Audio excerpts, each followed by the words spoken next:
Mob justice কি? বর্তমানে অনলাইনে বিভিন্ন পত্রপত্রিকায় মব জাস্টিস শব্দটা খুবই ভেসে বেড়াচ্ছে। আসলে মব জাস্টিস কি?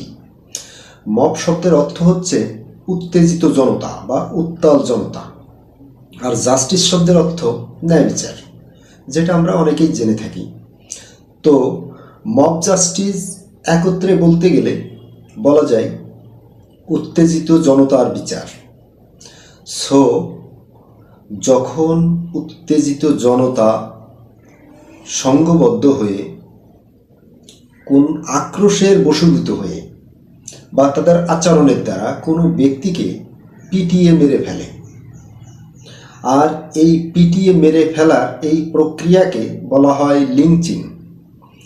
লিঞ্চিং হচ্ছে এক্সট্রা জুডিশিয়াল কিলিং, অর্থাৎ বিচার বহির্ভূত হত্যাকাণ্ড। সুতরাং বলা যায় যখন একটা সংঘবদ্ধ ব্যক্তি তাদের আক্রোশের দ্বারা কোনো ব্যক্তিকে গণপিটুনি দিয়ে মেরে ফেলে, সেটাই হচ্ছে মব জাস্টিস। ধন্যবাদ। আসসালামু আলাইকুম।